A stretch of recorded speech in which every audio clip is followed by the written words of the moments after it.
Madame la Présidente, Madame la Vice-présidente, mes chers collègues, l'an dernier, nous avons souligné la nécessité pour notre collectivité de faire de la politique culturelle une priorité régionale, dans un contexte particulièrement difficile, car marqué par la montée des communautarismes et du terrorisme.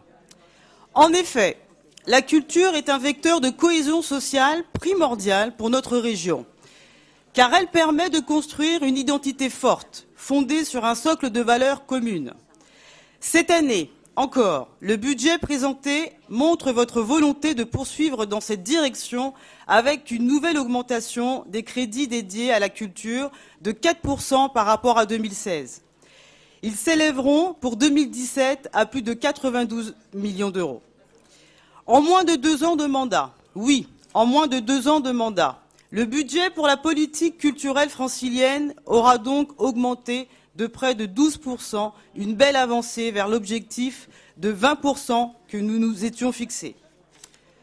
Au-delà des chiffres, ce deuxième budget de la mandature confirme notre volonté de placer la culture au cœur de la politique régionale et démontre, s'il est besoin, l'importance que vous souhaitez donner à ce secteur.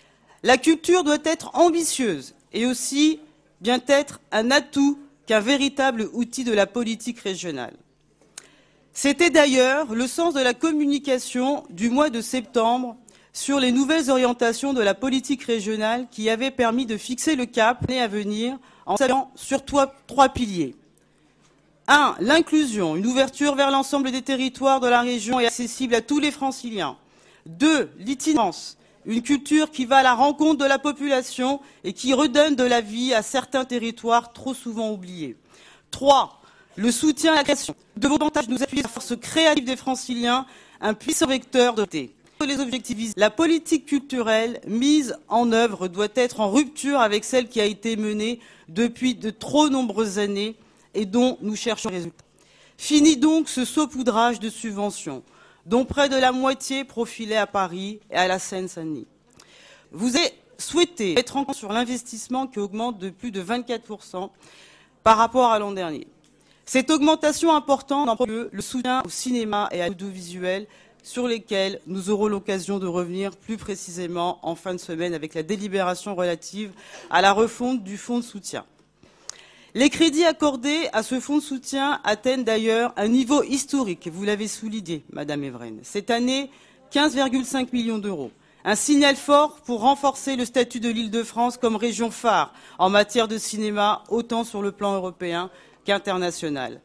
Nous nous réjouissons également de l'augmentation importante de l'éducation artistique des lycées. Vous avez d'ailleurs insisté à plusieurs reprises sur votre volonté de renforcer significativement ce dispositif. Car en effet, il permet de répondre aux 3 objectifs que vous avez fixés pour la politique culturelle régionale. À cette augmentation s'ajoutent des initiatives reposant sur des partenariats permettant de s'appuyer sur les richesses de notre région, avec l'organisation du tremplin rock dans les lycées, le partenariat signé avec les organisateurs du festival Rock en Seine, qui donnera la possibilité aux jeunes franciliens de se produire lors d'un événement d'une telle envergure, afin de leur donner envie de développer leurs talents. L'accord que vous avez signé avec le FRAC et sa présidente Florence Berthoud,